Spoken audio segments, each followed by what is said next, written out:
Olá, pessoal! Vocês sabem o que é o Abril Laranja?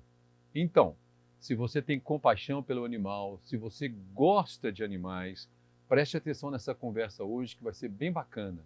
O Abril Laranja foi uma ideia da Sociedade Americana de Proteção Animal, que em 2006 instituiu um mês de conscientização contra a crueldade animal.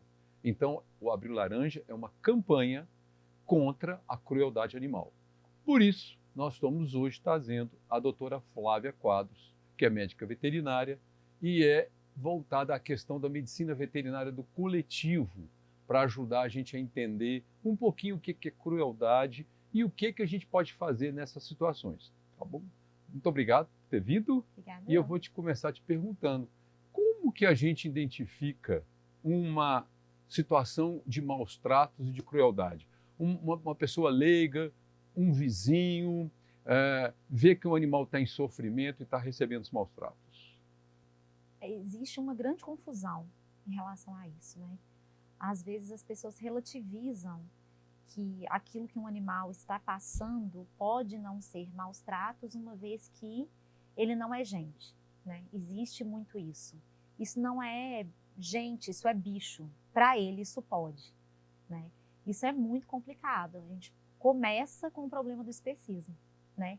O que é aceitável para ele não é aceitável para mim, porque a minha espécie é superior à dele, né? Porque ele é um animal e ele pode ser submetido a esse tipo de coisa, mas eu sou gente, você é gente, e sendo ele um animal, é permitido a ele passar por situações que não são permitidas porque eu sou para superior, nós, porque eu sou superior. O mundo é dos humanos. Exatamente, E eles vieram para servir a gente. Exatamente. Isso é o princípio de tudo, né?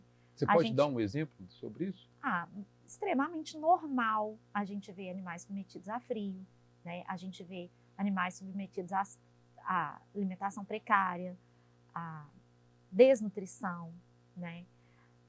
Enfim, uma série de coisas extremamente visíveis, né? Porque existem os maus tratos que qualquer pessoa que tem um pingo de razão e de emoção também consegue identificar, mesmo sendo esses maus tratos sendo infringidos a uma espécie diferente da nossa. Mas também tem aqueles maus tratos intrínsecos, né? Aqueles que a pessoa precisa ser um pouco mais reflexiva para conseguir enxergar. A pessoa precisa ser um pouco mais empática para conseguir enxergar, né? Então, a gente parte de uma premissa de que a gente vive numa sociedade humana especista e que começa a entender a vida do outro com menosprezo, a vida de uma outra espécie com menosprezo, né? Então, assim, a partir da hora que as pessoas começam a exercer a empatia de que o fato do outro não ser da mesma espécie que a gente, né? Então, ele tem dignidade, ele não pode passar por tudo aquilo, a gente começa a enxergar que uma montanha de coisas, sim, são maus tratos, né? E muitas vezes até por costume, né, Flávia? Por Sim. exemplo, eu, criado na cidade do interior, eu vejo o tempo todo carroça passando para aqui, para ali, para aqui, para ali, falando, cavalo nasceu para puxar carroça. Sim. Não sabe o que é um bridão, o que é um exercício diário intenso, né? Ir e voltar de um lugar que ele não gostaria de ir e voltar, puxar cargas enormes, né? A gente fala, isso não é maus tratos, o cavalo nasceu para isso. Exatamente. A gente vê isso, sim, né? Quanto mais as pessoas estão próximas da natureza, né? Pessoas mais de interior, realmente elas costumam ver com mais naturalidade aquela exploração animal sem questionar. Né? Por ter sido acostumado com aquilo. Por ser acostumado e por ter sido criado para não questionar aquilo, né? Por aquilo ser parte de uma rotina, de uma vida inteira que o pai também viu, que o avô também viu, que o bisavô também presenciou e promoveu. Enfim, as pessoas não são educadas para questionar, né? Essas coisas e às vezes até se revoltam, né? Quando a gente chega e questiona, né? E aí dizem exatamente isso. O cavalo nasceu para puxar carga, a vaca para dar leite, a galinha para dar ovo, o porco para dar carne, o cachorro para latir, o gato para caçar rato. Então, né, eles dão funções, né? Eles dão trabalhos para os animais, eles delegam para os animais determinadas funções E é aquilo mesmo, e, enfim, nasceram para isso, têm obrigação disso, né? E para cada um é dado aquilo que é necessário para subsistência e nada mais do que para subsistência, às vezes nem para subsistência. Né? Hoje Às vezes nem o mínimo é dado. Hoje a gente fala muito de bem-estar animal, Sim. não é? Ainda bem, né? As pessoas estão preocupadas se é esse ovo dessa galinha que ela está comendo, que situação que essa galinha se encontrava, né? Ela podia abrir as asas, ela podia ciscar, né? Ela podia receber o sol ou não. Mas é um maus tratos generalizado. Se a gente voltar para aqui, para a questão dos animais de estimação, cães e gatos, como que eu percebo um cão está sofrendo maus tratos ou ele está em situação de sofrimento? Uhum. Né? Então, como a gente começou a conversar, sempre houve uma grande confusão, né? Como é que a gente considera tecnicamente se o animal está passando por uma situação de maus tratos, se estão infringindo, né, se alguém está infringindo legislação, se alguém está abusando desse animal, e acaba que se você não buscar algo técnico, vira uma discussão que acaba não dando em muita coisa, porque vira uma discussão apenas filosófica. O policial acha que sim, o vizinho acha que não, ou o vizinho acha que sim, o policial que não, o juiz que sim ou que não, e aí fica todo mundo no mundo do achismo, no mundo da opinião própria, e aí a gente tem que buscar pessoal, né? subjetiva, cultural, cultural, né? Muito cultural, né? E então a gente acaba tendo que buscar alguma coisa mais técnica para buscar um consenso, né? Para poder descobrir realmente e poder provar e poder chegar mais próximo da realidade daquele animal, tecnicamente. Então, parte-se de um princípio de que existem 5 liberdades, e isso não é para a espécie canina, isso não é para a espécie felina, nem para o suíno, nem para nenhuma espécie. 5 liberdades, ela serve para avaliar qualquer espécie no quesito bem-estar. Você avalia o bem-estar de um animal usando o princípio das 5 liberdades, inclusive de gente, caso, né, de ser humano, caso alguém queira. Então, ela serve para qualquer espécie e ela acaba sendo aquilo que hoje em dia ainda é o que vigora para uma análise. Quais são as 5 né? liberdades? Então, a número 1 é livre de dor, de injúria e de doenças. Dor, injúria e doença. Isso, a dor. A número 2, livre de desconforto. A número 3, livre de fome e sede. A número 4, livre para expressar seus comportamentos naturais. A número 5 é livre de medo e estresse, livre de sofrimento mental, né? E aí a gente abre um leque em cada uma dessas, né? Então, o que acontece? Você pode subdividir cada uma dessas 5 liberdades e dar uma nota, né, para cada uma dessas, sabendo que, numa avaliação final, quando você avalia uma determinada situação de um animal, de qualquer espécie ou de um coletivo de animais, e basta uma única dessas liberdades, das 5, estarem feridas e não estarem respeitadas, para que a gente possa considerar que o grau de bem-estar ali está abaixo. Trazendo isso para os donos, para os tutores, né? Hoje é tutor, né? Não é mais dono. Trazendo isso para ele. Por exemplo, o meu cão que eu não passeio com ele, ele fica preso num apartamento o tempo todo, muitas vezes sozinho, sem a presença de ninguém. Eu estou ferindo uma dessas 5 liberdades. A gente está ferindo uma dessas liberdades, né? A gente está ferindo a liberdade de expressar comportamentos naturais. De farejar, de ter lugares, né? O cão, ele enxerga o mundo com o nariz. Farejar para o cachorro libera endorfinas, né? Que são hormônios que o organismo produz, hormônios de prazer, né? Então, acalma. Então, gente, você que mora em casa e acha que isso é uma justificativa, não, eu moro numa casa grande, meu cachorro fica ali. Não é, porque o cachorro precisa de cheiros diferentes. Exatamente. É isso? Ele se relaciona com o mundo muito mais por cheiro do que por visão, né? Quando um cachorro sai demarcando, urinando, né, ele está ali dando uma assinatura olfativa. Ele quer que alguém leia a assinatura dele. Ele quer sentir a assinatura de outros. Ele quer urinar por cima do outro, né?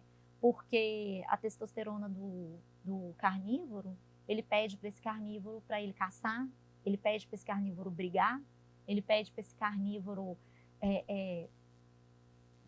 procurar novos lugares, né? Deixar suas marcas. Então, impedir o cão de cheirar o outro é um absurdo, então. Impedir o cão de cheirar enquanto passeia.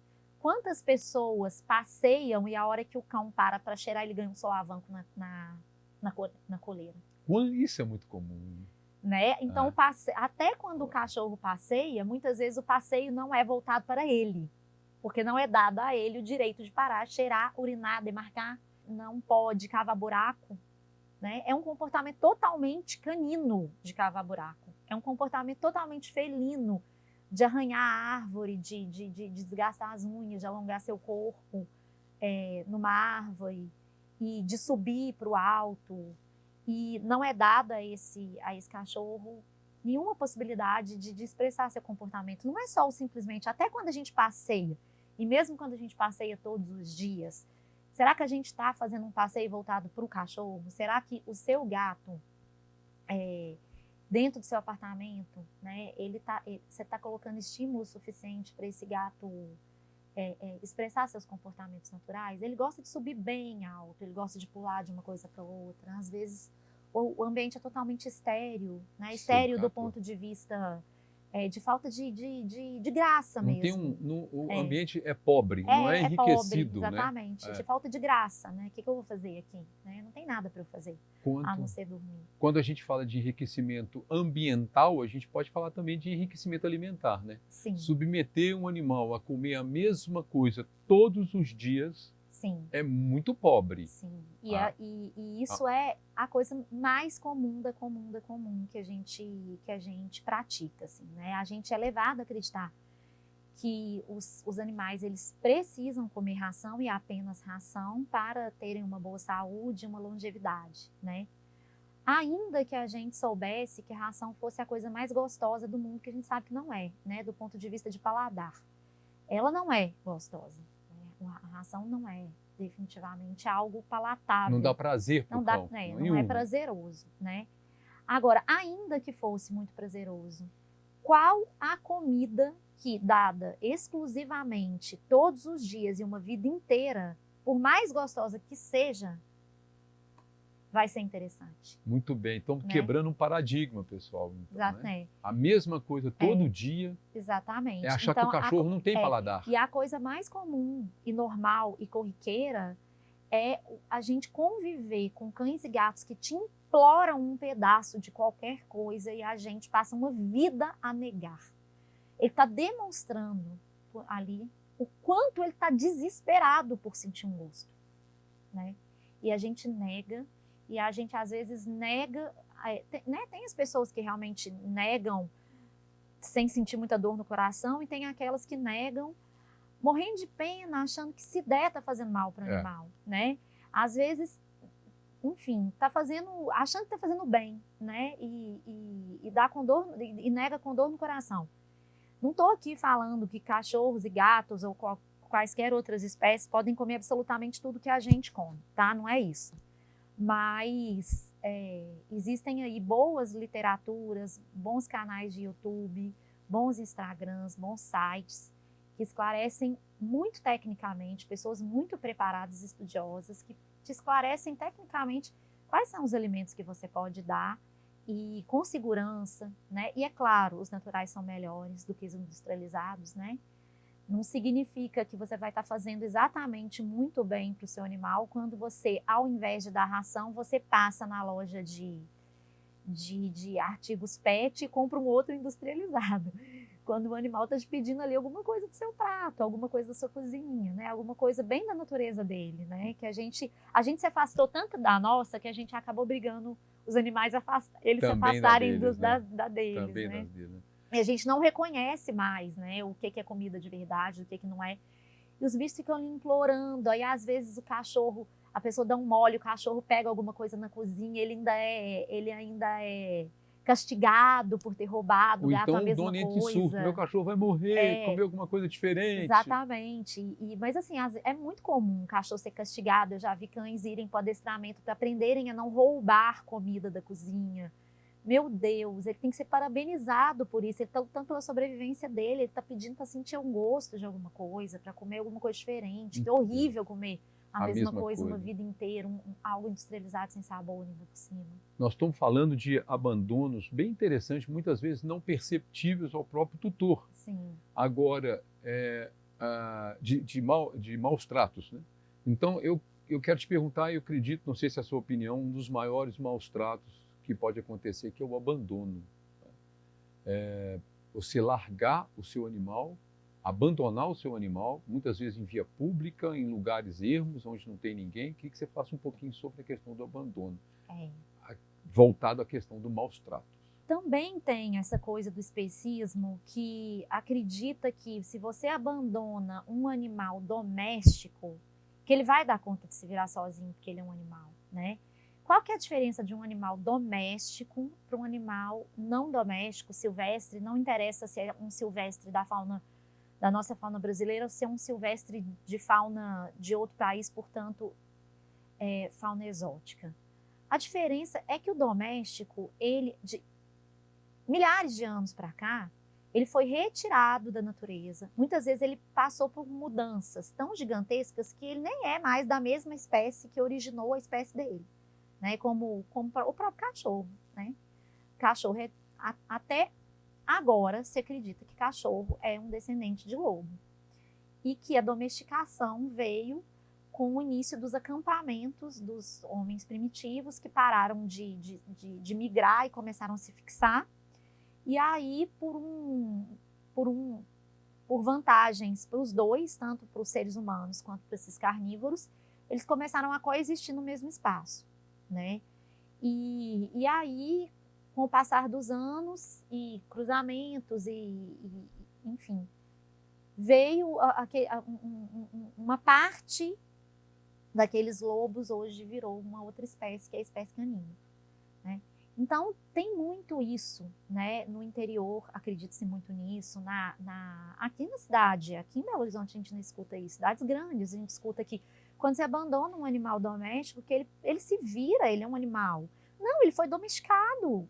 A gente tem milhares de anos que a gente bota esse bicho dependente da gente. A gente tirou muito. Sozinho, né? A gente tirou muito da natureza deles, né? A gente tirou muito do instinto de caça deles, do instinto de sobrevivência.